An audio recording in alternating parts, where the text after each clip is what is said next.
Rugby thinks, because it's run by old boys in Middle England who are posh and entitled, that it's the greatest sport in the world. Welcome to the show, James Haskell. In 2007, obviously you achieved your childhood dream of playing rugby for England. To make your debut at the Millennium Stadium against Wales, roof closed, and the final game of the Six Nations. It was an amazing experience. The business of rugby, there's a lot being said about the broken financial model of it. Mate, it's so backward, out of touch, unrelatable, disparate, badly run. It's beggars belief. Just noticed you've got normal ears. I have, yeah. See the state of my penis, and I'm just...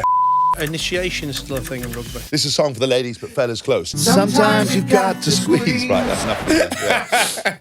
Talk to me about money during your career, and did you make investments? How did you take advice? I use all the vehicles that were to my disposal, like pensions and savings and ISAs. I am always one comment and one podcast away from getting cancelled and not getting paid, and all my money is public facing. You were diagnosed with ADHD. Yeah. Nowadays, everyone's got ADHD. That's what I mean. Everyone's got anxiety. Everybody wakes up going, what the fuck am I doing? Why am I here? I don't like my life. I want this. I don't want that. Is that depression? No. Even if you were diddled as a kid, there's no reason to be a prick.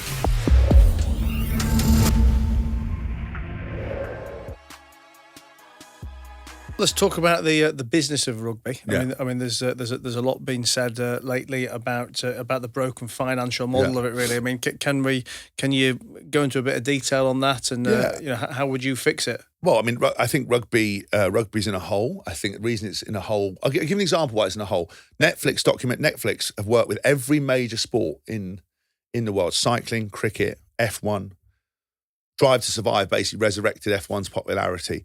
Rugby's the only sport that had anything to say about Netflix coming in and was complaining and stopped them being difficult. Rugby thinks, because it's run by old boys in Middle England who are posh and entitled, think that it's the greatest sport in the world. Mate, it's so backward, out of touch, unrelatable, disparate, and badly run that it's beggars belief. Every governing body, especially the RFU, are so hell bent on controlling the narrative around media, like what you can say, what you can't say, telling lads what they can do. There's people in RFU tops running around panicking, going, don't say this, don't do this. Sponsors with sponsor activation, always saying what you can't do, can't do this, can't do this, can't do this. Instead of being like, right, how do we grow this game? What can you do? How can we be positive? How do we encourage lads to have a personality? Why is the top level of the game still connected to the grassroots of rugby? What the fuck has the grassroots got to do anything with the top level? Grassroots rugby is great, it's full of characters, camaraderie, all that stuff. That can carry on being what it is. The top level of the game needs to become a summer sport, needs to separate away from that. The values of rugby, all this stuff, like whatever the hell they are, that's fine. For the local rugby clubs, boys in blazers, that's absolutely fine. Top level needs to be monetized, needs to become an entertainment business like the NFL. It needs to be big, bold and bright, shorter seasons, all connected, a summer sport. We need to, completely change the way it's marketed. The fan experience on game day needs to be changed. The footage needs to go on one central TV program so everyone can find it. You need spin-off shows off the back of it. You need Netflix documentary on players, like the quarterback thing. There's rugby's complaining about letting cameras in case they see a coach call someone a cunt.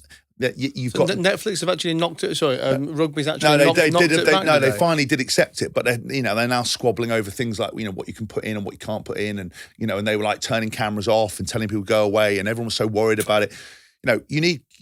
Everybody wants to know what's under the bonnet, and and if you actually don't let them in, they assume worse is going on than actually it is. You've got Patrick Mahomes. Was he won 3 Super Bowls now? You've got cameras living with him for that quarterback documentary on Netflix, plus 2 other quarterbacks. You've got these untold stories on Netflix. They are what is keeping the streaming giant alive. Everything is about looking under the bonnet, seeing what people are doing.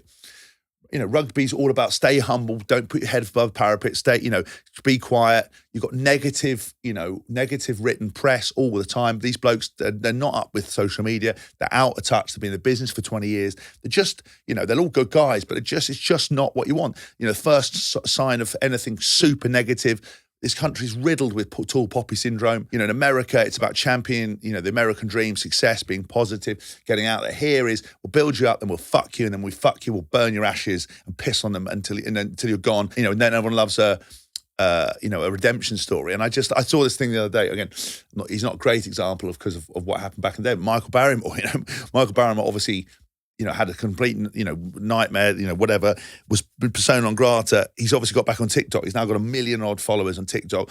Super positive, super fun. Everyone loves him. He's a redemption story. He's kind of get back. They bring him onto GMB the other day, and they're absolutely hammering him, slurring his words, mugging him off. And it's like, fucking hell, everything is so negative in this country. And rugby is particularly negative because it's out of touch, dated, irrelevant. It's always about what you can't do, what you shouldn't do, instead of like, how do we make this better? And they just can't. No one can link up at the top of the game.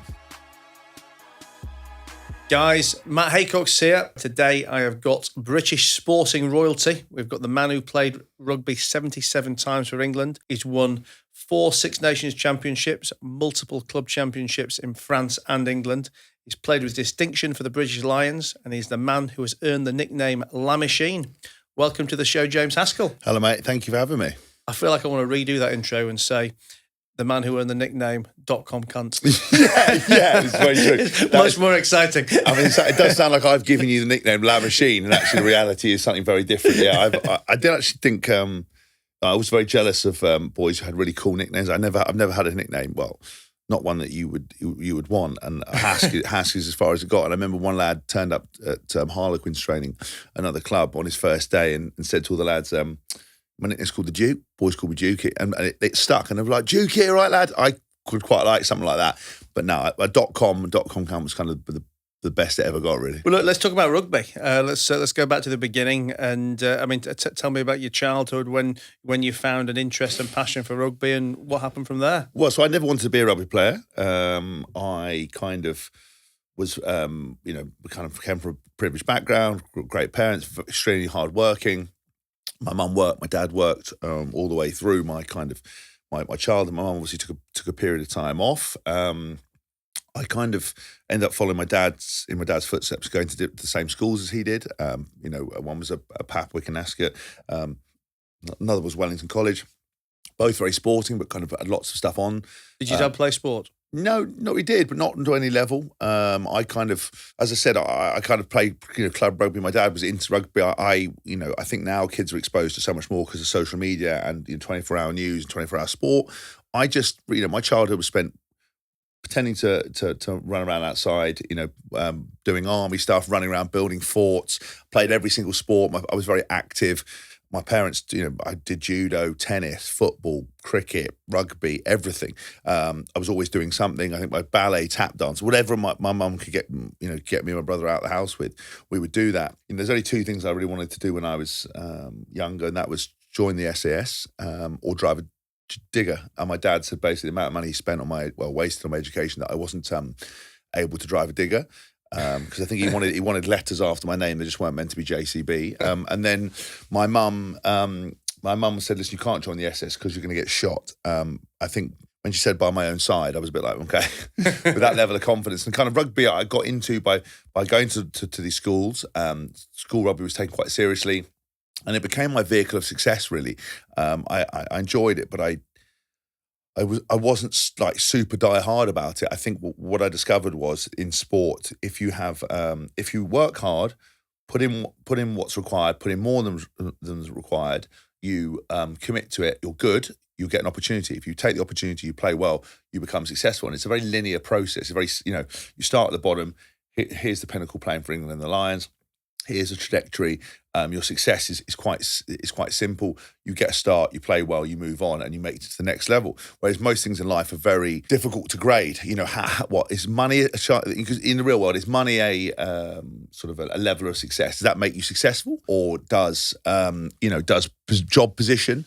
How do you tell it? Whereas sport, if you're not good enough, you're told you're not good enough, and it's very simple. And so rugby became my sort of vehicle for success, but it could have been anything that I could work at, get better at, have a teacher-pupil relationship, learn, put it into practice and move forward. And, I started when I was 5, and I only really kicked on when I got to Wellington College. So I was about 13, 14, started taking things more seriously, got into trial for England under 16s, got all the way to the final trial, didn't get in, didn't play particularly well, didn't put any extra training in, didn't do what I should have done. Obviously was really disappointed afterwards of not making it in. It was kind of the first real disappointment I'd had in my life. Someone calling up and saying, you're not good enough. Everything else has kind of gone okay. And I remember my dad saying to me this kind of real poignant moment on the phone saying, look, you and I both know you didn't put the work in. You and I both know you weren't fit enough, didn't train well enough, didn't do what it was, didn't psychologically weren't right. You can either see this as an opportunity to come back stronger and have a go again next year, or you can just play rugby for fun. And I was like, fuck this, I want to have a go at it. And we got to. Did you agree? Did you believe? Yeah, I think it's very hard to hear that you aren't good enough. And I think men, particularly male ego, even at that age, is a real thing. And I think particularly at 16, when you're older, now you're experienced, you can be honest with yourself about good days and bad days. But I think at 16, you don't want to admit anything, do you? No, but I also think now as well, like if you're successful now, it's even harder to hear because you're like, fuck off. I've done, like I think when you build I think you're right. When you're younger, it's hard to hear. I think actually, look at big men and successful men in particular. How hard is it for you, like you're a very successful man, for someone to turn around and go, actually, I don't think what you're doing is right or is not as efficient? You'd be like, well, hold on a minute. I've got this, I've done this. And sometimes it's very difficult to see the wood for the trees. I think back then, it was hard because I think I was I cried when they told me I wasn't going to get in. I was very emotional. I was very soft mentally. I'd never, didn't have a lot of self-confidence. I didn't understand what working hard and committing to something was. I heard it, but I think there's always that voice in your head where you go, are they telling the truth? Is there anything I see? And I had that, and I was like, do you know what? My dad's right. And he had always said to me, you can lie to everyone else, but you can't lie to yourself. And I think if you take nothing more from this, or nothing away from this podcast other than that, I would say that's the truth, because the world is full of reasons why you shouldn't be where you want to be and why you shouldn't have success. And you can tell everyone that you're putting the work in, you can tell everyone you're committed, you can tell everyone you're working at yourself, you're doing everything. But ultimately, when you go to bed at night, you switch your phone off and you're left with your own thoughts. Only you know what you're doing. And I knew that I wasn't doing what I should do. And so I started working with a personal trainer who was a friend of the family, a guy called Henry, an Armenian guy. And he'd come in twice a week to boarding school.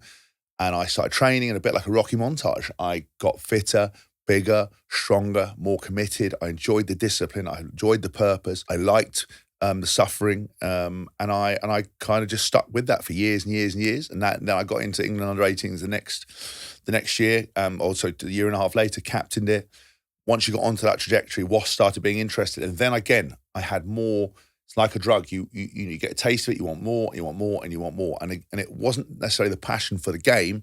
It was the passion for being better and finding how far I could push myself. And I committed to signing a contract at Wasps at 17. That was your first professional contract? First professional contract at 17. And I deferred my university entry for a year. And then 19 and a half seasons, I opened my eyes. I was 35 and retiring. And that's how it happened. I played around the world, and everything in between that was always around the same basis of commitment, of sacrifice, of trying to be the best I could be. And that's how it happened. But again, do I watch rugby now? Not really. Do I care about rugby? Not really. But it was my vehicle for success. Now I've applied the same stuff to my everything else. Writing books, podcasting, business, DJing. It's the same mentality. And that's how I work now, really. In 2007, obviously you achieved your childhood dream of playing rugby for England. Yeah. I mean, talk me through that. I mean, I know you've said already that you never really got to appreciate success, and you're probably on to the next thing. But I mean, was there any moment with that, like, wow, I've got my childhood dream? Yes. I mean, I never thought I was going to play for England. It kind of came as a bit of a surprise that I got a call up. It was kind of it was an amazing experience to make your debut at the Millennium Stadium. Against Wales, roof closed, and the final game of the Six Nations. It was amazing. We sadly lost, but it was an amazing moment, and it kind of when I ran out for that first national anthem and the flame cannons and the crowd and 80,000 Welsh people, and you sing the national, you sing God Save the Queen at the time. I just couldn't stop smiling. I was like, wow, this is why I'm here. This is what I need to do. This is addictive. I want more of this. How do I get more of this? How do I have this? And I just loved it. And that, I think, is part of the reason I love rugby. Again, I used rugby as a vehicle because I loved the big stage. Like if you ask me, would I have played rugby in front of one man and a dog? No. I liked everything about it. I liked feeling special. I liked playing in front of the crowd. I liked being put on in the media. I liked all of that stuff, and so that was why I did it. And so I wanted more of that. I think I had a lot of self-doubt, and I always had done. Again, it doesn't necessarily marry up with the person you see in front of you now or ever before that, but around my ability and around my rugby and my faith in myself and my belief that I was going to be successful, I had a lot of self-doubt. So that was kind of a vindication. You can't take away a cap of England, whether you believed in yourself or not. And so that for me was a really important milestone, which I never thought I was going to get. And you played 77 times. I mean, when you say you wanted more and more, did the excitement of it wane during those 77 times, or were you kind of sad that there wasn't a 78? Yeah. I'm sad I didn't get to 100. I look back at it and go, how many caps did I miss out, and how many caps I could have got? And I think I could have got to 100 if I'd but we're the only thing in the animal kingdom that puts any stool by numbers. It's weird. We're the only thing. Nothing else in nature does that. Nothing grades numbers. They don't think like that. So. I see my friends, my colleagues now got 100 caps. Because of my competitive nature, it makes me then be a bit wistful. Like, fuck, I should have done more. I want more. But I know that's a pointless avenue, because you can't rewrite history. You can't go forward. You have to be happy with what you got. And I got what I got. Whereas someone would look at me and go, I just would have taken one. And, and someone would look at that one person who could play rugby and go, I just wish I could walk. And round and round you go. So I sort of, I'd never waned. I think there were times that anything that is a passion can become a job. I'm very lucky in retirement. I don't feel like I work a day, but there are moments where, things become tiring, things become hard. Same thing with rugby. Times when I had bad coaches, I wasn't playing particularly well. I was hated in the media. I had all this kind of stuff.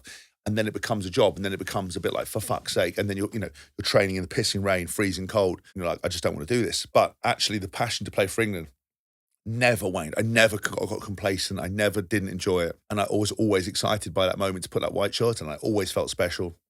I always loved it. But at times it was hard. And sometimes some of the worst environments I'd ever been in were those England environments, in terms of coaching, leadership, professionalism, media storm, and that is quite hard. But the actual business of playing rugby and running out on a for your country never waned. Did your British Lions success feel different to your England success? It did, but again, my mentality, I didn't get to play in one of the tests. So, I have my own disappointment around that. But I thought I was going to go through my career without ever making a Lions tour. So, it's easy to say, I got on the Lions tour, but did I become, in my mind, a full Lion? No.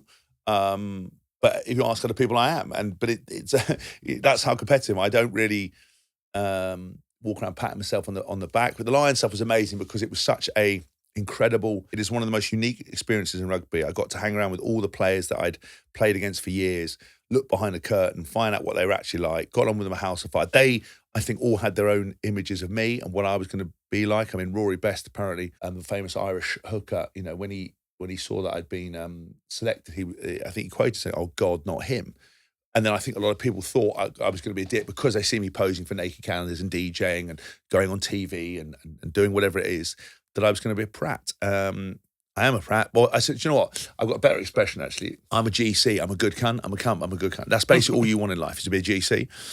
It's what they talked about in the Highlanders. I turned up day one in New Zealand. They're like, "Hess, mate, you a GC?" I was like, "What's that? Are you a good cunt?" I said, "I hope so." And that's all I ever want to be. And so I think they discovered that I was a GC, and we kind of went from there, really. And I got on with, got everyone like a house on fire, made friends for life, and absolutely loved the entire experience. And I think they were all surprised by how I was and my mentality. And on the Lions DVDs, they all talked about my role off the field and motivating guys and bringing people together. And that's all you can do.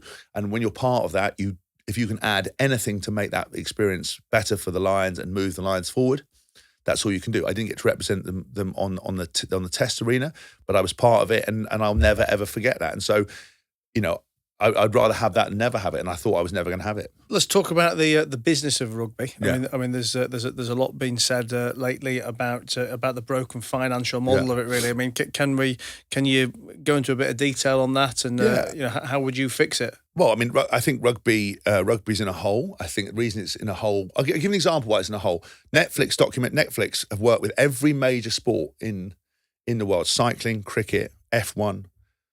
Drive to Survive basically resurrected F1's popularity.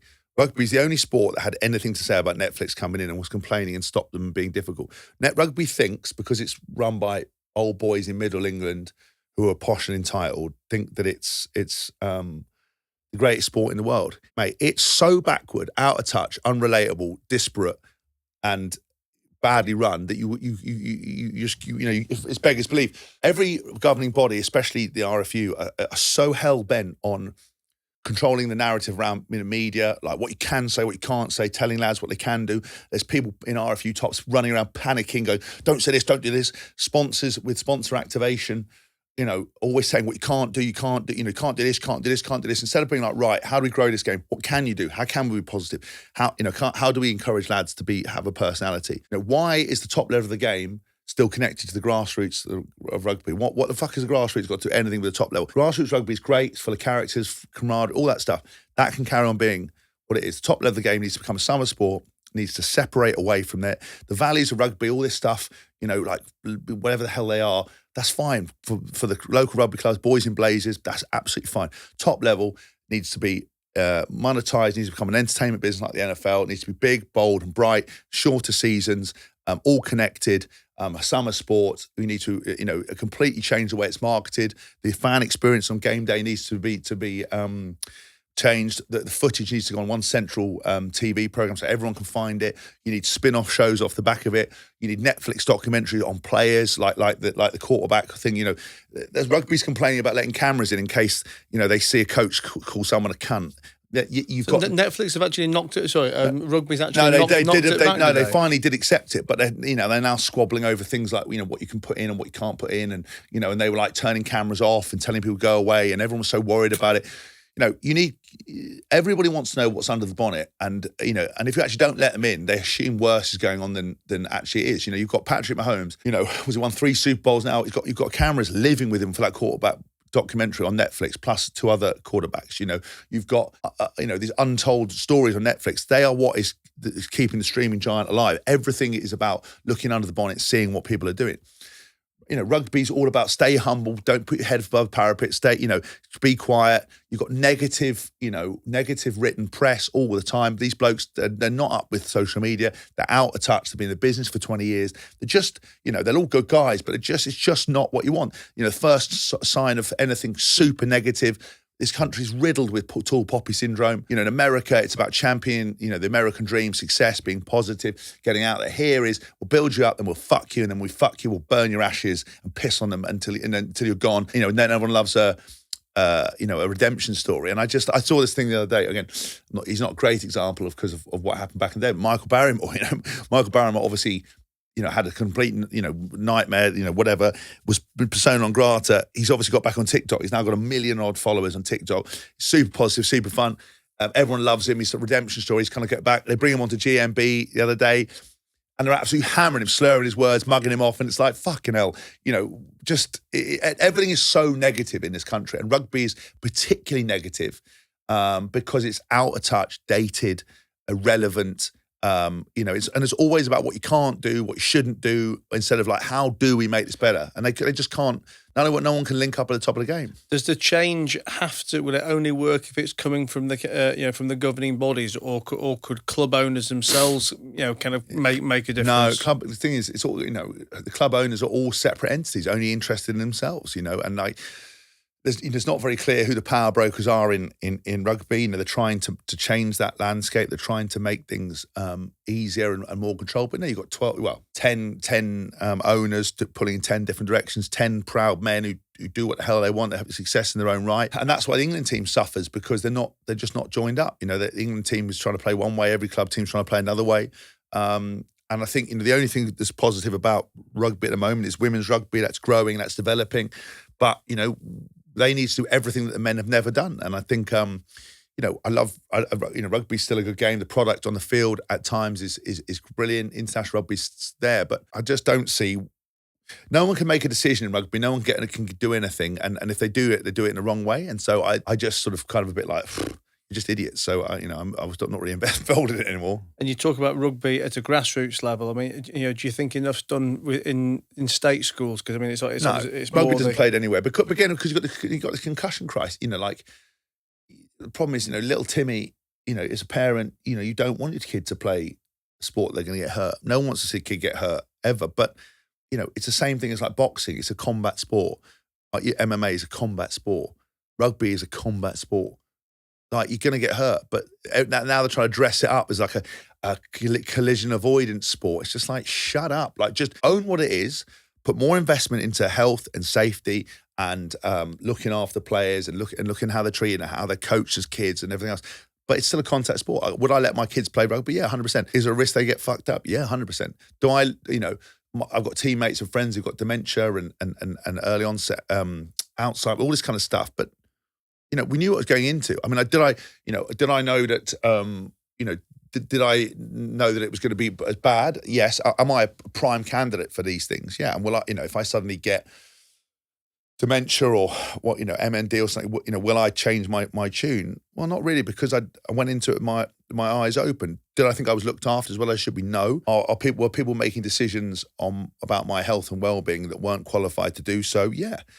That's what should change. Did I play too much rugby? Yeah. Did they overtrain me? Yeah. Did I do too much contact? Yes. Can you change all those things? Yes. Is it still a dangerous sport where people are going to get knocked the fuck out? Yes. So, I think once you understand that, you can make some decisions. But now what everyone's doing is just panicking and running around trying to make out that it's not what it is. And that for me is just madness, trying to pretend that it's not a physical sport and that you can't get hurt. You can't protect everyone at all times. That's the same thing in boxing. People die in boxing. I'm not saying people are going to die in rugby, but you need to be smarter and you need to understand what the sport is, and kids don't play it in schools because, it's just not worth it. And it's also not a big enough sport, that rugby's dated. You've seen what the cricket has done with 100. Entertainment, fun, music, DJs, parties, that's revitalised numbers. Rugby just isn't doing anything about any of that, really. And it's the same thing. It's just no, don't do this, as opposed to what we can do. I've just noticed you've got normal ears. I have, yeah. Have they always been like that? Yeah, no, I was a scrum cat, really. I just always did it. I don't know why. I mean, I just always had it. My ears are okay, really. I think cauliflower ears wouldn't be too bad. I've started doing jiu-jitsu again. I started doing wrestling. I started to get one when I was doing my MMA stuff, but can you fit? You can drain them or something. You can, yeah, but then they just fill back up again. And then if you don't drain them, it's a bit of a palaver. If your ears start going, your ears are gone, really. But actually, mine are okay. See the state of my penis, and I'm joking. Well, that's actually a segue into my next question. Nice. I was just about to talk about homophobia in sports. Yeah. And I mean, there's a lot more being talked about it in all sports now. And I think from a personal perspective, I think you've got a brother who's openly gay. And so I guess you can probably answer it from both sides of the table. I mean, how much of a problem is it? I mean, I guess I'm asking that more from the player's perspective. It's hard because, you asked about the racism and homophobia and stuff, all the things. I mean, I just didn't see it, right? I'm blind to it or pretend I didn't see it. I just, was homophobic language used? Yeah, of course. But most of homophobia has become common parlance. But just in banter. I don't like that word because banter's become an excuse just to be a prick to everyone. And it's like and I sort of perpetuated it, used to joke about it, and someone nicknamed me the Archbishop of Banter once. We played. I don't adhere to that because I think it's now. Everybody uses it, and I think, some have been having a chat with the lads and having a laugh. I think homophobic language, you see it with kids. Oh, that's gay. This is gay. There is nothing negative about being gay, but yet it is used as a negative word. So I think you got to work hard to change those things. I would say that in a change room when we heard people say, like bad words like not the F word, but the F word in regards to homosexuality, we would stop and correct you. You'd go, no, you don't use that, and you try to do better. And you think better. I didn't see. If you'd have been gay, would you have had any? Would you have been happy mate, if I'd been gay, I would have fucking cashed into the back of it. I mean, I would have come out and I would have been a shining example. You know what I mean? Like, I think if I, but yeah, I mean, I don't. The only way I can ever equate it is it's hard enough being yourself, right? It's hard enough waking up every morning, coming to terms with who you are and what you do. Imagine waking up every morning and wanting to be someone completely different and having to pretend you're not. Mate, that'd be a nightmare. So I've always said I would always want any teammate to have come out and been, or not come out, but just lived their life and not had any shames. I think it's sad that we have to come out. Why do you have to admit you're into anything? Like, why do you have to come out and go, I'm homosexual? I didn't come out and go, I'm straight. I didn't come out and go, I'm into this. I'm an arse man. You know what I mean? I just didn't. You just don't come out and say that. I've got a leather fetish or whatever. Like, I don't come out and tell what the proclivities I have. And I feel sorry for people who have to do it. But we are in that world where, since there's been Ancient Greece, thousands of years before that. Since there's been two women and two men, they've been sleeping with each other and sleeping with men, and it's been going on for fucking, thousands of years since man's been around, since women's been around. And to pretend it hasn't is bollocks. To pretend it's against God is bollocks. God doesn't exist. All this stuff is such man-made, oppressive nonsense that are just there to deal with stuff that people don't feel comfortable with. And I think if I had gay teammates, would it have been a problem? Absolutely not. Does everybody get shit for everything? Yeah. I get shit for my hairline, shit for my teeth, shit for my chat, shit for my dress sense. Would you have got shit for being gay? Probably. Would you get, is that a bad thing? No, I don't think so. But as a society, we need to be better at, because imagine every time you hear the word gay, it's used in a derogatory term, like that's gay, this gay. You'd be like, I don't want to be associated with that. And that's why you change stuff. Race as well. Everyone is equal. Just because you've got a different skin tone, it doesn't, you're not better or worse than else. Well, and the way people have been treated for hundreds of years is no good. Do we need to be better? Yes. I think in rugby, we're actually really accommodating. I keep working in corporate worlds now and speaking in corporates, and they're all trying to do this like EDI, was it equality, diversity, inclusion? We never had to do any of that because if you were good enough, you're there. So with a gay, straight, person of colour, whatever, you were always in a team. I never had to learn about equality, diversity. Could there have been more women involved in rugby? Yeah, but it was a male-dominated sport and it's a pretty ruthless environment. I'm not saying women couldn't have been there, but it just didn't naturally progress into it. You had female masseurs and female sort of physios. Did you need female coaches? No, but women's rugby wasn't that big. Would women's coaches now could make crossover to men's rugby? Yeah, 100%. But did we need more quality? No, I don't think so. Did we need more diversity? Not really. Every team I had Pacific Islanders, South Africans, people from all over the world. And inclusion, we're all inclusive. It's a team sport. So I now go into corporates where I have to be very careful of what I say because everyone's fucking tripping over themselves to try to eradicate years of oppression and everything else. I spoke at a builders event and I made some jokes about some stuff and they went down. I got some complaints and stuff because they're now trying to pretend, everyone at the top of the building game trying to pretend that, that they're more inclusive and diverse. And it's like, well, you need to tell the builders on the building site because I don't think they've noticed. They're not getting the memo between here. I'm not saying building sites are bad, but it's just funny how everybody's trying to pretend that their shit doesn't stink and they're all better than they are. Whereas a sportsman, the leveler was, were you good enough? Were you a good team man? That's all that mattered. Doesn't matter where you're from, what colour you are, what your sexuality is. Were you good enough? Were you a good team man? Were you a helping team? And that's the only way I equate things in life. And that's the only thing I see with anybody. That matters. I don't give a fuck who you sleep with, what colour you are, whatever it is. If you're a good lad, a good woman, and a good person, that's all that matters. And that's the way I base everything on. Do you think that's inclusion or lack of phobias was kind of unique to rugby, or do you think it's the same across most sports and it's just bullshit that's proliferating in the media or with the fans more than players? No, football's awful because the football fans are. I mean, I'm not going to label all football fan, but when you're still getting monkey chants and stuff. Look, the problem is, but it's a fan issue, not a player issue. Well, look, the thing is, in rugby, I've seen teammates come out recently and said that they felt like there was racism and stuff like that, and people have said bad stuff to them. So Luther Burrell being one, I was a teammate of his. If he says it happened, and it's bad, and he should never have been put in that position, and you need to have a look into it. I can't comment because I'm not a person of colour, and I haven't had to deal with anything. I'm not gay. I haven't had to deal with that stuff. So I can only say my experience. Are there always bad eggs in every, in every box? Yeah. Are there bad people that do stuff in everything? Yes. Have people got it wrong in every sport? Yes. Do people in rugby get it wrong all the time? Yes, of course. Do I think it's as bad elsewhere? No. Do I think rugby fans, while I find them, some of them are painful and entitled and rude and stuff? No, I think on the most part they would be accommodating, and the rugby crowds are much, they don't want swearing, they don't want fighting, they don't want that. I don't think they would tolerate homophobic language or racist language overly used. Does it still happen? Yes. Are the uneducated fans in football still, doing racist chants and throwing bananas and throwing coins and fighting and so on? Yeah. Do you go to some Eastern Bloc countries and they're just horrifically racist because that's culturally what they're about? Yeah, and I think until education around that kind of stuff changes, football's not going to have that. They're going to have to work doubly hard because you see it all the time.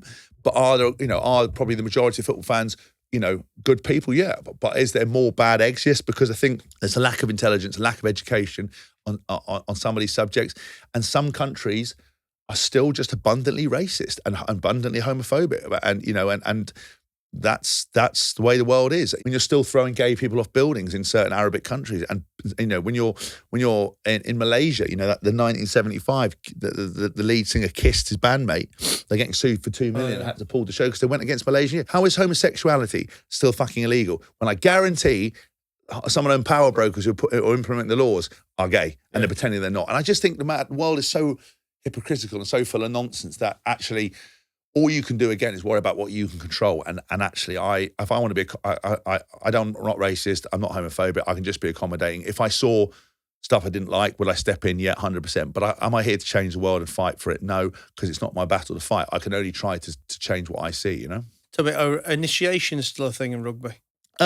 Yes. I mean, some clubs, like I think Gloucester's probably known for more where they shave your head, or you have to drink 2 gallon of milk without spewing, but obviously I think that's near on impossible. Is that as bad as it gets? Yeah, I mean, I didn't. The only initiation I had to, sing on. You had to sing on the England team bus, sing a song. I mean, a lot of the team went with Oasis and Wonderwall. I went with Tenacious D, You Don't Have to Fuck Her Hard, which went down really, really, really badly with the coaches and coaches' wives. Great song. And because there's women so old, some of those coaches' wives are so old. They were like the last time you saw them, they'd be advertising a walk-in bath on the TV, or showing advertising standard stairlift. So to hear me sing a rendition of Don't Always Have to Fuck Her Hard didn't go down particularly well. And then you have to have a drink with every member of the team, which again can get very messy. I mean, I've seen lads not make it through the starters. I mean, one particular player, I think 5 drinks in, ran off to the toilet to spew, and as he opened the door, he puked on the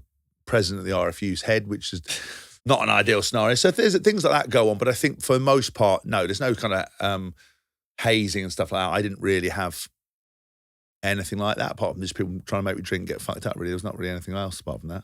Can you give us a couple of lines of Fucking Hard? No, I know. Yeah. This is a song for the ladies and fellas close. You don't always have to fuck her hard. In fact, sometimes that's not right to do. Sometimes you gotta make some love and fucking give her some smoochies too. Sometimes you've got to squeeze. Right, that's enough for you. Yeah. It's funny. I only heard that song for the first time like 3 or 4 years great, ago, man. and every time we get pissed, you got to put it on. But no, it's very good fun.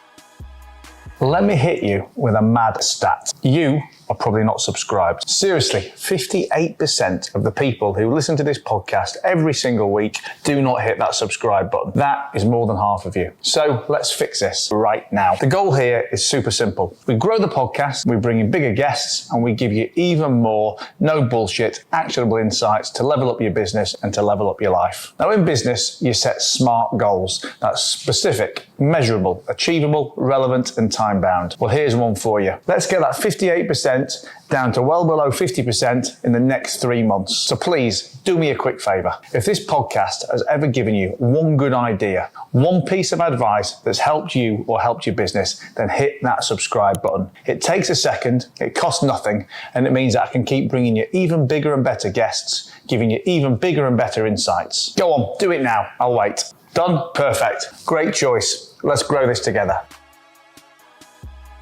So when you were a child, you were diagnosed with ADHD. Yeah. I mean, it's something we hear a lot about nowadays, and even on this podcast, I mean, I've probably had 4 or 5 guests that I can remember who've been diagnosed with it. Tends to be more. I seem to come across it more with creative type people. So certainly very few, if any athletes. I mean, and I guess the people I talk to talk about. Using it to go through their creative channels, etc. I mean, how do you think it's affected you, and how did it feel as a kid? Because I mean, I guess 30 years ago to be diagnosed, nowadays everyone's got ADHD, everyone's got anxiety. It's, do they really have it? So that's the problem. I have a very. I mean, this is a dangerous topic, but I think in 2023 we are diagnosed.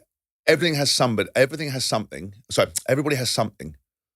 You can't just go through the wealth of human emotions without being labelled. So everybody has a bad day. Everybody wakes up going, what the fuck am I doing? Why am I here? I don't like my life. I want this. I don't want that. Is that depression? No. Everybody, at a time will get nervous.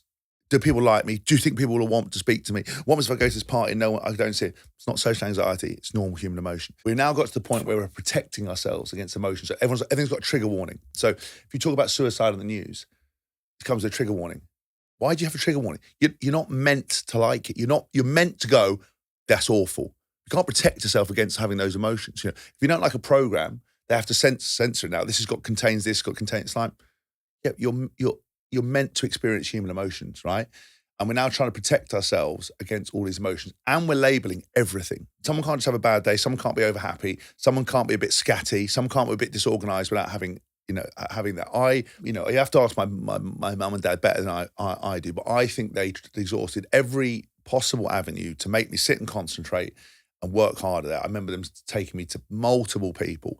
I remember even there was this people that had this little paintbrush, I think it was down to century stuff, that would brush certain parts of your face to try. I remember doing all this shit just to get me to concentrate and work. My parents, all they ever wanted to do, which you do with any of your kids, is just to help them be successful. And I remember them taking me to see a psychologist. I was like 10 or 11, lovely Indian lady at this clinic in Berkshire, and she diagnosed me as having ADD, right? Attention deficit without the hyperactive disorder. I didn't have that.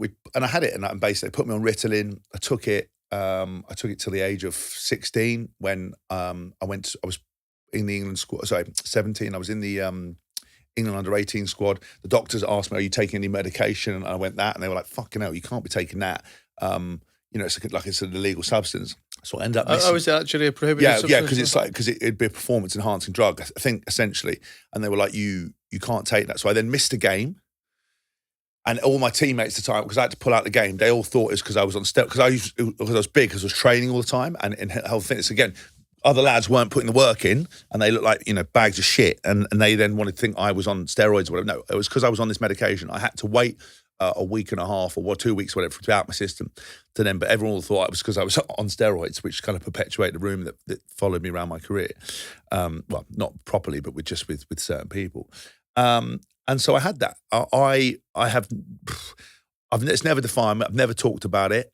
Some guy in The Independent the other day, or someone heard that I'd said I'd got it, and interviewed me about it, and people writing to me all the time, and I'm like, it's fine. Yeah, I mean, it's good that people go, wow, he's got it. So, mate, it's had fuck all to do with anything that I've done. And I don't believe, if I meet one more person, like your man said, everyone's got it. I must meet people, not everyone can have fucking ADHD. You're either just a bit disorganized, a bit scatty, you walk into a room and forget what you're doing, you can't concentrate. I think that's pretty much a normal human trait. Plus, everyone's on their phones the whole time. Plus, no one can concentrate anyway. Life's full of fucking choice all the time. So you're always losing your mind. Has it allowed me, or has my brain allowed me to pursue 8 different careers in one go, and start projects and live with chaos and do everything? Yeah. Does it mean that I'm a bit all over the place? Yeah.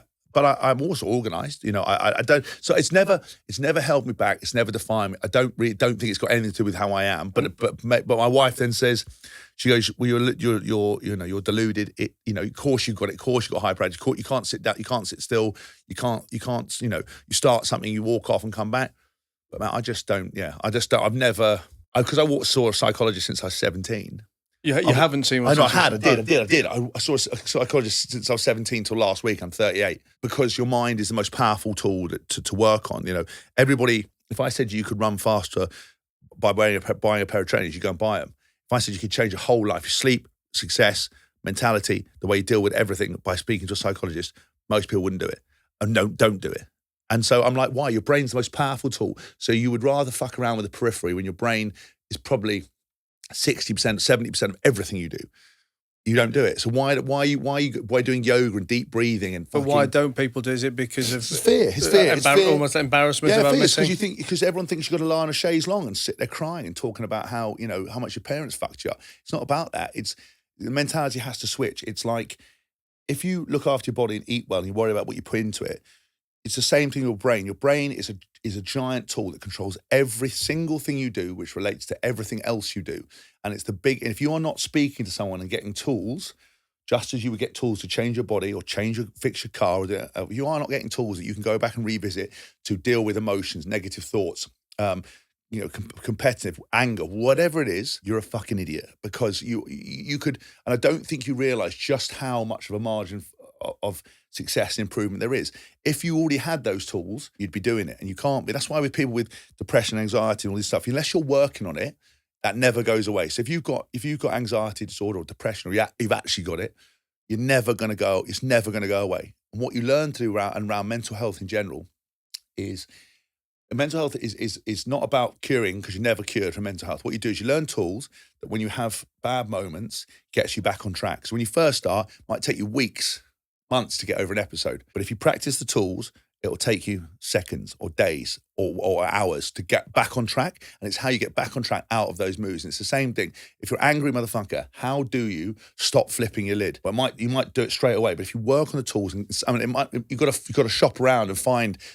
Could be hypnotherapist, psychotherapist, psychologist, psychiatrist, whatever it is, whatever clicks with you, you then have to find. And that's mental health. And so, all my ADHD stuff, I always worked as a psychologist. I always went and addressed it. I've got tools, if I start getting out of hand or disorganized or feeling sorry for myself or sad or angry or whatever, I am able to go, this is what I'm doing. And that's what I'm very surprised about. Most of my teammates never did, After you finished playing rugby and it wasn't an issue with the drugs, did you ever go back to the drugs, or did you never? No, I didn't. I mean, I didn't. I stopped at 16. But I think the weird thing with the Ritalin, I can't remember, because there's loads of bad press about Ritalin, in America and stuff. I just think I felt like it taught me to concentrate. I didn't notice it. I mean, again, because I'm in my own head, I can't tell you. I wasn't like, I wasn't any less me. I wasn't any less talkative, but I just felt I was able to sit down and concentrate, and that it made me able to focus. And because of that, it's almost like it made me work now. So if I need to sit and work and do something, and I get my phone out of my way, I can sit for hours and work, and not, and I wouldn't even eat something. When I've been editing books, just sat there for 8 or 9 hours, just work, and that's not a problem. And that's what it taught me to do, because I couldn't do that before. I don't know how it did it or what it did, but it certainly just made me sit and focus. And that's why I'm able to do all the different stuff I am, because I can sit and work. And if I block my days off, I have to split my days into, certain categories. If I wake up, I'll do the first, hour would just be emails. Won't pick up my phone. Then I'll go onto social media, but I'll just do it in sections. I can't do emails, social media, phone calls. Or I have to split it all up, because otherwise I become too distracted. But I learned that as a tool, What was that feeling for you when you got that contract signed with Wasps? I mean, was it like was it a wow? Was it a kind of a vindication for the work, or do you not even think about it because you could still fail tomorrow? I think the thing for me is, I don't deal in regrets really, but I think one thing that I wish I'd done more of was enjoying the moment. I was always on to the next thing. So, you get a contract, yeah, but I want to get in the team. Yeah, but I want to play. And then it's never kind of appreciating, you'd win a game and you'd go, well, yeah, but I didn't make these tackles and I need to work on this. And I wasn't comfortable with that. And you always want more. So in retirement, I was kind of aware of that mentality. So when my first house music track got played on Kiss FM, bought a bottle of champagne, sat and celebrated, looked at it and went, fucking hell, that's a moment for me. That's good, because I'd learned that I hadn't celebrated those moments. And 1 minute I was 17, signing my first contract, and then I was 35. And I was like, where the hell did that time go? I obviously enjoyed it, had a mad adventure, and I was very good at it, but I didn't probably celebrate as much or appreciate what I was doing. And that was my recipe for success, being so keen to improve, training when others weren't training on days off, training straight after a game, doing all the things that I did that led to my levels of success were my recipe. But unfortunately, if you don't address the driving factors behind it, it can be your undoing. You always see it with super elite sports or business people. They have a way of doing things, but sometimes that can be detrimental. Never celebrating, always moving on to the next thing and never appreciating what you got. At some point, that's going to come and bite you in the arse. The check's in the post. So I then had to go look what's important, because if you always want more and you're never happy, which I wasn't, well, I'm happy, but I was never happy with what I was doing on the rugby field. That's no way to be. So, but it got me to where I was. But in later life, you have to address it. Otherwise, you never find fulfillment. You've got a watch, you've got a car, you've got a house, you've got money, you've got, adventures, you've got holiday, you've got family. But you want more. What? There's never enough on anything. There's never enough money, never enough women, never enough fucking food. There's never enough cars, watches, houses, anything.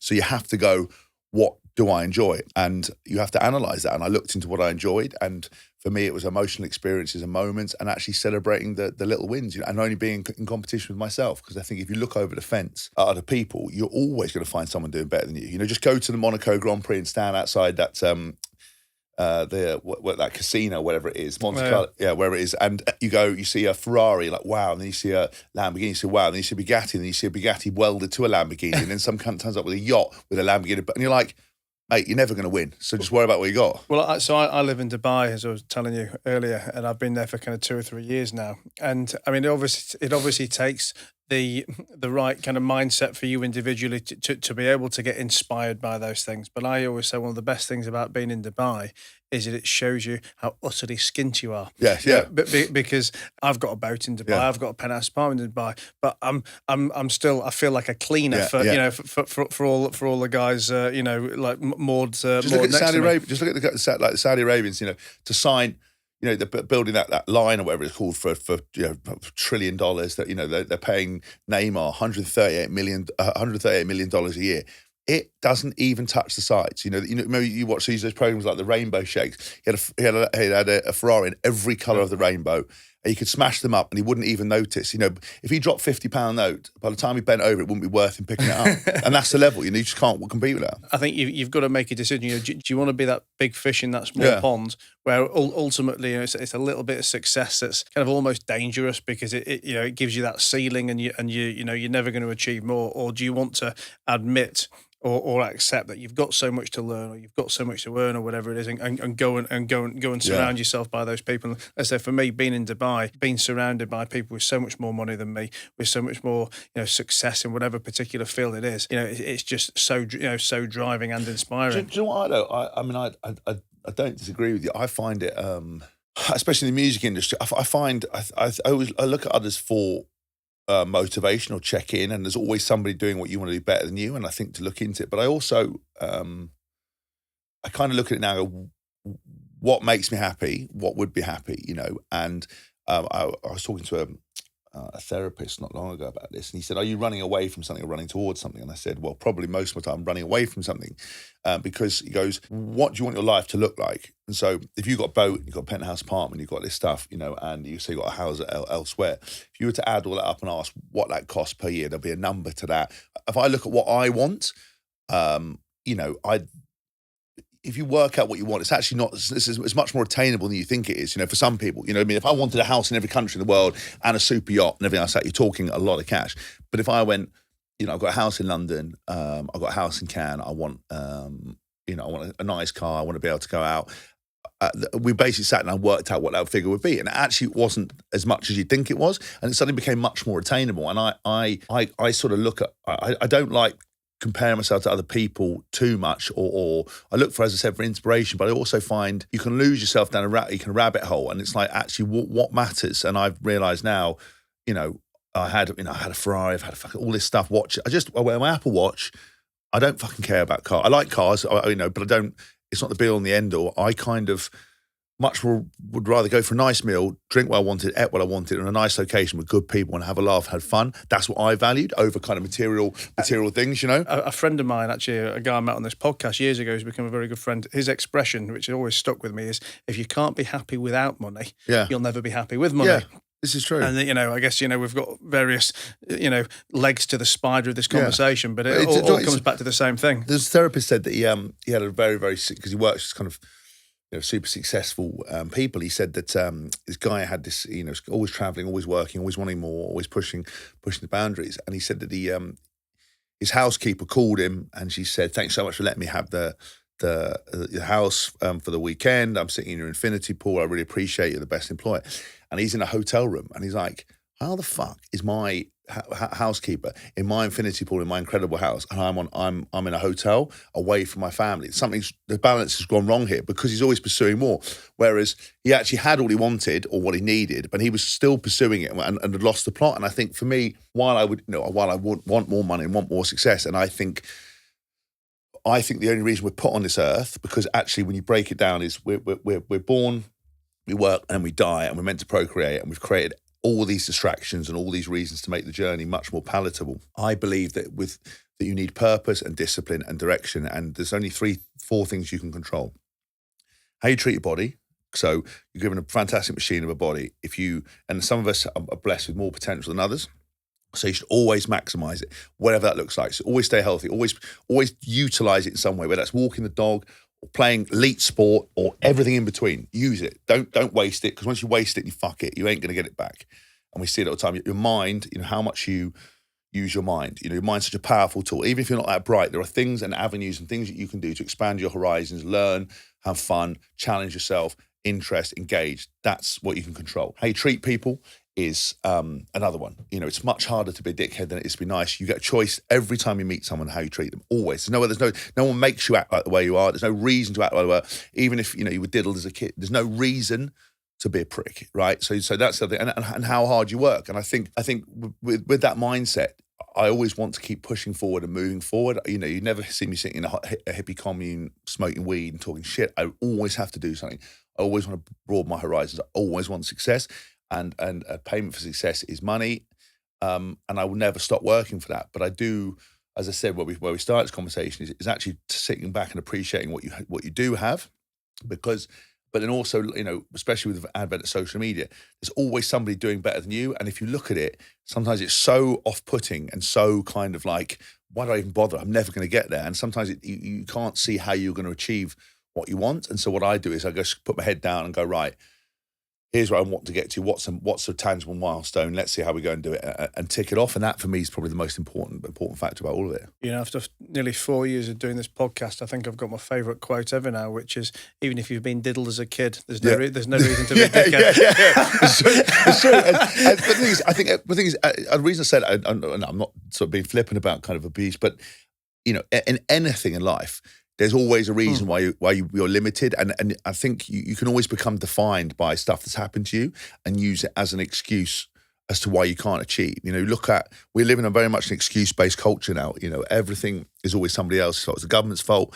It's COVID's fault. It's your parents' fault. It's your fault. It's the body's fault. It's always somebody else's fault. And now we're now teaching kids that being mediocre, being average is fine, just turning up's fine, that if you're, that each person's a unique little fucking unicorn and they can do what they want to do, and everyone can achieve everything and impossible's nothing. It's bollocks. It's absolutely bollocks. Like, life's unfair, life's shit, good stuff happens to awful people, amazing stuff happens to great people, not a division of talent, ability, success, who your parents are, start in life. It's all unfair, and you have to fight like tooth and nail to get out of it. And some people can never get out of it. And it's easy for me to say as a white middle class bloke who hasn't really had a lot of problems, but the mentality still stands. You see it all the time. You see people with the worst backgrounds, or the worst excuses, the worst things, achieve the best because they have that desire to put in and make a change, and they're not defined by excuses. And life is all about fighting. And if you teach kids, sport isn't competitive, you're an idiot. If you try to tell people that life's not about a fight, you're a fucking moron. And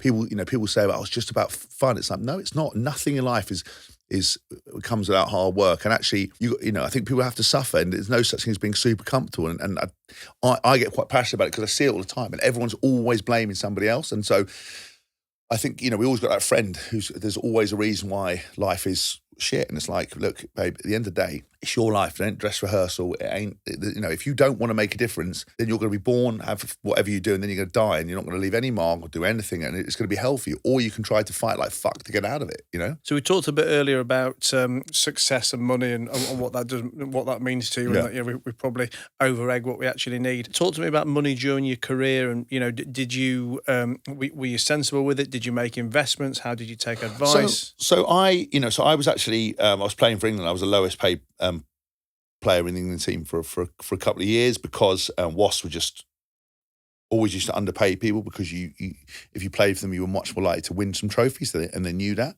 and they weren't great payers at the best of times. I always got financial advice. My dad was great at setting stuff up, so I had a pension, I had savings, I have some investments, across sort of a wide range of different things. I've got some stuff with. I always say, every time I say this, St James's Wealth Management, everyone goes, the fees, but they've been brilliant, looked after me really well. And so, I was sensible with stuff. I couldn't buy property for a period of time because I never knew which country I was going to be in long enough to buy anything. And a lot of my money was kind of tied up in business and stuff like that. What business? Well, I've had so many. I mean, I used to have I had a fitness business and a fitness website and a supplement range that we used to do. I owned F45 gyms. We did stuff along those lines. I've written 6 books. 3 of them were health and fitness.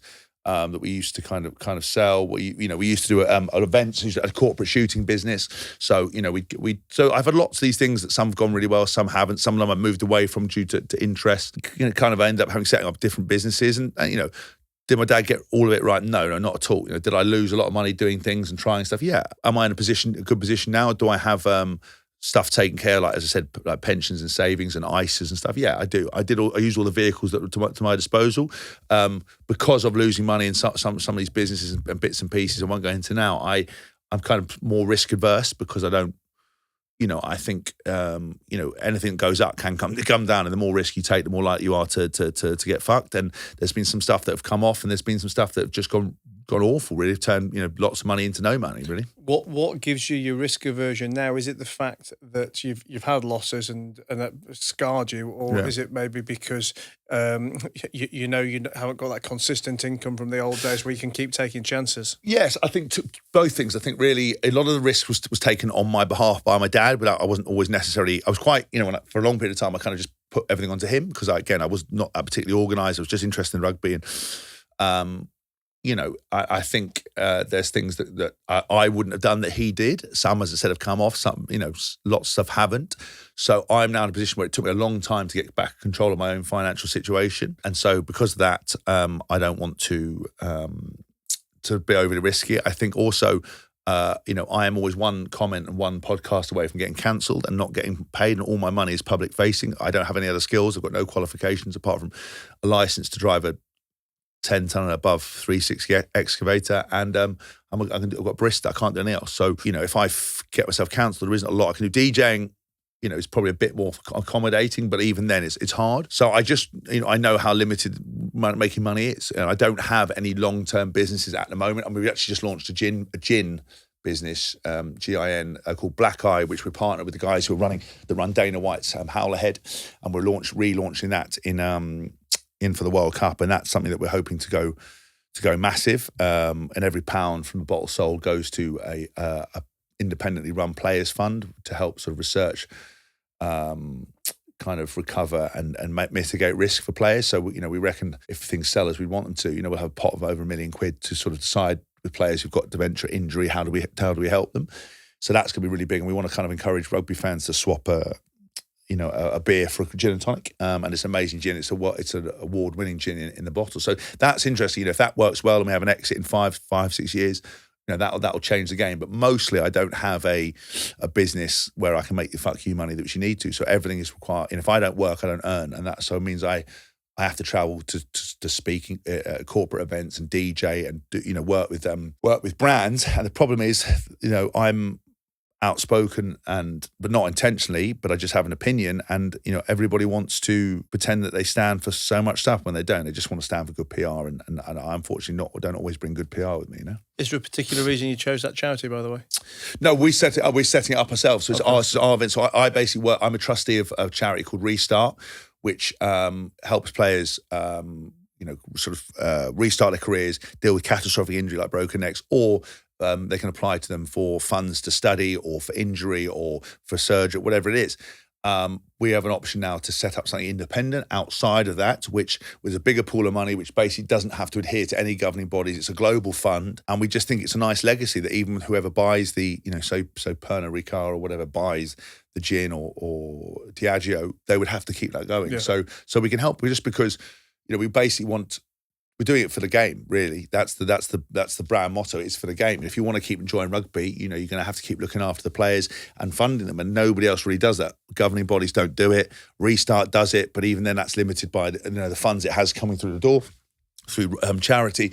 If we can make this gin a massive success, then money will come in to help those players, and we can decide what we do with it. When you say we, is that you and your dad still? No, it's me. No, it's my dad and I don't work together anymore. I was going to say, does that cause an issue with you? Yeah. No, I think all that kind of stuff is very hard with your parents. Family. Would I ever, with my daughter, if she was to be a sports star or whatever, or would I manage her? No, my dad managed me for a bit. I wouldn't do that. Would I sit with a manager? Would I talk and go, right, listen, I'm putting your expertise. Would I have an opinion? Yes, but I wouldn't do it. My dad did it because parents, you want your parents to be your parents. You don't want your parents to be a manager. And would I work with family? No, I wouldn't do that. It caused a lot of stress, a lot of emotion, and it just didn't need to be that way. So. My dad and I don't work together anymore. This is through Mike Tyndall, Alex Payne, the guys I do the Good Bad Rugby podcast with, and this is, and I said the guys who a company called Catalyst, a guy called Simon Hunt, who's basically launched Dana White's Howlerhead in the UFC. So it's a very different professional kind of entity. And as I said, I just working with friends and family, mate, it's a fucking recipe for disaster. So I just wouldn't do it. It never goes well. And even if it does go brilliantly, there's always a strain because especially with parents, because you do different generations, you do things very differently. I always say you can argue it both ways. If the mistake comes by doing business because someone is a friend. Yes. It's not that friends and business don't mix. It's that the wrong friend doesn't work. It's like, I don't know, if I'm your mate and you pick me to be on your rugby team, I'm going to fuck it up. Not because we're friends, just because I can't play rugby. But I also think if you set your parameters out clearly, like if I was to do work with a friend, you get it documented. Go, right, here's what we're agreeing to. Here's what we said. Get it done first, because I saw it with another business we're involved in. I sat down day one. And I said, if we don't sort the finance out how it is, I said, money will change everything. Male ego change everything. If you don't set it out now, there'll be arguments. No, we're not like that. We're kind of people. Anyway, lo and behold, 7 months later, the dynamics completely changed. They believe their shit don't stink and they're the best thing since sliced bread. And it's like, I sat in meetings, I fucking told you, lot. I said this was going to happen if you don't do it. I've done this too many times with too many people, with too many companies. I've seen it firsthand. Always get it set out. Get it very clear from the start. Do not go into anything or start anything until you've thought how you're going to make money out of it and whether you can clearly define what the rules are and what everyone's role is. Because if people don't know what their roles are, ego and everything gets in the way, and money clouds everything. Because that's why I'm always interested with socialists and everything else. People are always keen to give away money that they don't have. They always want to. You see someone with a load of money, they always want it, and they always want to say, you should give your money away. You should get taxed on this high rate. Wait until you earn that money and see how clever you are. You see whether you'd give it all away to everyone. That's why I saw all these demonstrations with the Ukrainian refugees. Obviously, it's an awful situation there. But I saw all these people protesting in London going, we should house Ukrainians. We should house Ukrainians. And the bloke went and asked 50 or 60 of the people on the march, would you take someone in? They go, no, I can't because I rent. Next one, could you take someone? I just haven't got the room. They went through, and it went on about 5,600 people. Not one of them would take it. And I was like, well, if you're not going to do it, who the fuck is going to do it? And it's always somebody else should do what you're not prepared to do, yet you're vocal to do it. Unless you're going to do it yourself, shut up. Because otherwise, what's the point? Unless you're happy to give away all your money, stop asking other people to give away all theirs money just because you haven't got any. It's mad. The world's fucking insane. Have you just got the one kid, the 1 year old? One kid, yeah. Oh, I was going to say, I didn't know if you had an older one. No. That you've had to I was late to kids, actually. I was never that asked about having kids, truthfully. My wife and I talked about it. I'm very selfish. I think because, I kind of everything I've just said, you have to be selfish. I've kind of always just gone, right, this is what I want to do, this is how I want to do it. And kids, I saw kids, once we didn't have kids, people would come up to us and say, kids are the hardest thing, don't do it. Wait. Or it's the greatest thing ever, and they found their reason for living. I'm quite matter of fact. So there was no hole in my life. I didn't think the kids were going to fix our relationship. So we just, we're waiting. And then we decided to do it because I think my wife would be an amazing mum. I think it's, all the excuses for why we're here. It is the sole reason we're on this earth, is to procreate like bacteria. And we had a daughter, and she is amazing. She's taught me to love in a completely different way. She's taught me about a primal love that I didn't know existed. She's also given me a lot of fear about, her safety and what do I do and be a better man. And there's a lot of, every time I look at her and every time I'm away, you're like, should I be doing more? So all the things I knew that were going to happen have happened. But has it changed? Changed how you behave? I mean, obviously, yes, it's taught you a new kind of love and stuff. Yeah. But do you behave differently as an individual, or is she just part of your life now? I know it's just part of my life. Look, I think. From what I've seen, and the best piece of advice people have ever given me about kids, and everyone's always full of advice around kids, was make them fit into your life. I want to be better for her. I want to make sure that I protect her and that I give her every opportunity and that she's safe. And but also, I don't want her. I want her to understand that I'm as limited, because there's always that moment where you wake up one day and you find out your parents aren't who you thought they were, and they're not as good as you think they are. Every person has it. Some people are let down from birth, and some people, it takes them a long time to go, oh God, maybe my parents are just as flawed as everybody else. They're not as perfect as I thought they were. And I just want to make sure that I try to be the best version of myself for her. I try to be successful and protect her, but also I'm limited. I never want to pretend I'm not. And I think, but there's also a lot of that fear now. Like we're going into this crazy world. I'm like, I don't know what's going to happen with the social media and schools and everything else like that. Because when I was at school, we didn't have phones. If you got bullied at school, it stopped when you closed the school gates. Now, everyone's photographing, filming, everything lasts forever. You make one mistake, you're fucked. And so it's a very, very odd world out there. And then, bad things happen all the time. So I basically just got my life under control myself, and now brought something into it. I've now got to spend the entirety of her life, entirety of my life, worrying about her, And so that's why I sort of waited a little bit. But it's definitely worthwhile. It's the best thing ever. And I get very excited about seeing her, and she's just the cutest little thing in the world. But it is, again, a whole load of nightmare that you brought into your life. It's hard enough looking after yourself, let alone this little thing that can't look after herself, So you're married to Chloe. Yeah. What's it like having Richard and Judy as in-laws? Great. They're great. They're really nice, super supportive, really kind people. I can't fault them, really. I think they're great, big fans of mine. I think I never forget who they are and what they've done, their legacy, just because how successful they are and just how well they are. But they're brilliant people. And your podcast host, Mike, he's got some interesting in-laws as well. Do you ever go to the royal parties with him? I have, yeah. I've been to 2 royal weddings. I've been to Mike and Zara's and Harry and Meghan's. I knew Harry previous to that to rugby. He's a mate of mine. He's a great guy. I sort of, all these people are normal people, really, and and they're just obviously where they're born and how they're born. They aren't different. They're all good lads. Tins is great. Zara's one of the best people I've met, and they're utterly brilliant. And I was very privileged to be around them and to see what life's like and go to certain events. I mean, they don't get me too close, because you can't have someone like me infiltrating too far in. You know what I mean? I've met Mike a few times at golf events. Golf events, actually. Yeah. I mean, how do you feel for Harry about Prince Harry, about the media intrusion he gets? Look, I think I was very vocal when he wrote his book about whether the validity of what he's saying is right or wrong. Should someone be able to tell an unfiltered version of their story, according to them? Yeah, 100%. Every time I do an interview, how this podcast is edited and how you use the clips and everything else like that, it's completely out of my control. You could take stuff I've said out of context and make it sound like I said certain things, if that's what you were inclined to do. Every time I do an interview with someone, written press, they take my words and interpret them. Writing a book from your own point of view and saying how you want to, what you said is the way the way you do it. And I think he had a lot of things to say and was told a lot of time he couldn't say them. And I always champion people being able to say it. I think, it does sometimes making more fuss and trying to extricate yourself lead to more media. Yeah. Do I think people have a vendetta against him? Yeah. I think he's a, do you know him? Yeah. And I think he's a great dad, a great, he's a good partner, and he's just trying to do his best. And I wish him the best of luck. I've got no negative words to say about him. He's always been really lovely to me, really supportive. So yeah, I think he's a great guy. I want to talk about mentorship and advice, because I always say that for me this podcast is, it's a fun chat, it's an organic chat, with interesting guests from all walks of life, but that ultimately everybody can learn something from somebody, and we've all got stories to stories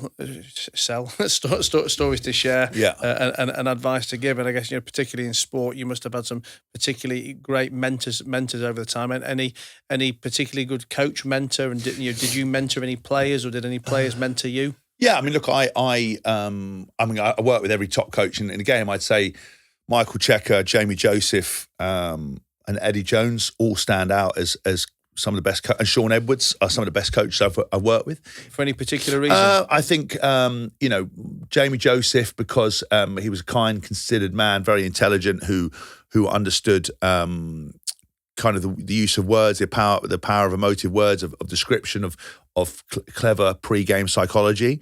Michael Checker, because he was a hard man who got the best out of me and knew what I needed to do, and kind of, in a complicated world of over talk, basically just explained how I could physically get the best out of myself and that physical mentality. And Eddie Jones, because again, he treated me with respect, wound me up, put me in the right direction, and I think understood how to get the best out of me. Whereas every other England coach had sort of failed by being kind of quite just just not seeing that I would have done everything, and seeing me and seeing my character and personality as a benefit as opposed to as a negative. Sean Edwards, again, because he is such an emotional guy, such a passionate guy. He kind of turned me into, through hard, didn't always get it right on the way to talk to me, because I don't think he necessarily knew that I wasn't as confident as I should be, but kind of really taught me to be, a physical player that, was relentless, and he loved my mentality. And those guys, I think, were all very good.